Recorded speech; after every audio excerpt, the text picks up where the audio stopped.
We've been with Chili since day one. As Kevin alluded at the beginning of his presentation, the company's nearly 10 years old. We were there before it was actually called Chili. We've helped grow their user base globally. We're responsible for Chili in the UK, and we have satellite operations in Australia as well.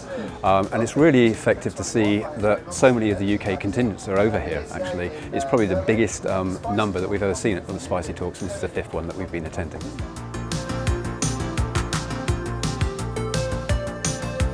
So Workflowz is kind of anonymous in a way. It doesn't specifically say... So you don't have to tell anyone what busy. Exactly, yeah. It's very much talking about end-to-end production.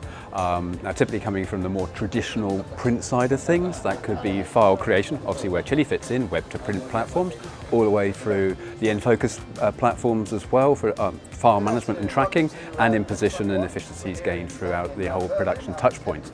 More recently, this has allowed us to talk to brands in a more effective way to deliver solutions that are compliant with their brand restrictions. And I think that's the thing nowadays. There's some guardianship which makes sure you are controlling things, whereas you can give people free rein to design their own style. We're going to come up with something that is ad hoc and indifferent.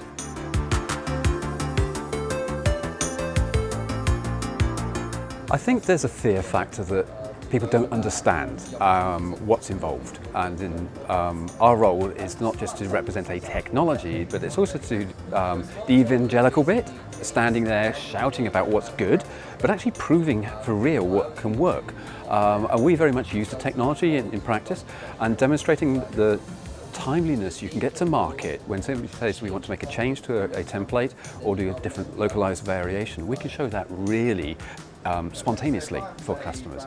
And I think because we practice what we preach, we're actually better equipped and better empowered to actually allow our customers to see for real what's involved. They do fear the unknown, and I think it's too often they've maybe made an investment previously and it hasn't been successful for them.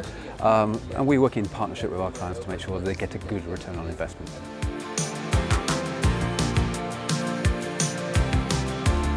Yeah, I think some people have looked at automation and seen that the initial cost of bringing in a solution, and that's been a barrier to sale, whereas kind of standard day-to-day running costs they can cope with. There's no kind of a capex that's required.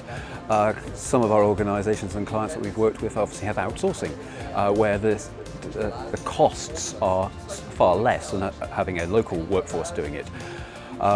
But that's just moving the problem. It actually takes a lot of managing to control that remote team, and that's all, again, is all hidden within the running of that business. What we try and do is say, actually, it can be a best of both worlds. We can still work with those remote teams, and we do have lots of clients who have the offshore teams to do template work, but the real wins are back onshore with those brands and our clients working on behalf of those clients as well.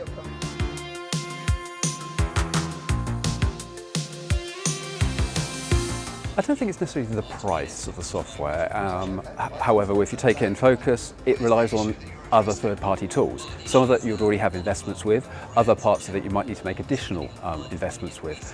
I think the real challenge for any kind of technology rollout is the actual time to set a team. And first of all, evaluate the solutions even before a purchase has been made. That takes time. Make sure you make the right decisions, because you don't get a second bite at going back and saying, I made a misinvestment, or can we manipulate this to do something else? So do the research up front, work with partners who are going to be honest and proactive in telling you the warts and all the good stuff, but yeah, a good level experience rather than being too biased. And that's our role in this as well. We are not the vendor. We don't make these solutions. We take them to market. And I think that kind of impartial, independent advice really helps. Then when you've made that decision, keep that partnership going on, because you're already working with a partner that understands your business. They can help you. So you become an extension to their team. And that bi-directional way of working, flowing information, just sense checking sometimes really, really works.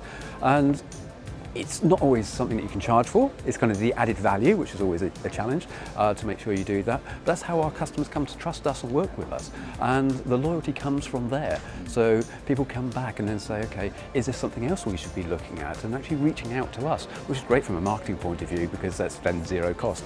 And returning all that hard work that we've put in over the years comes back to us.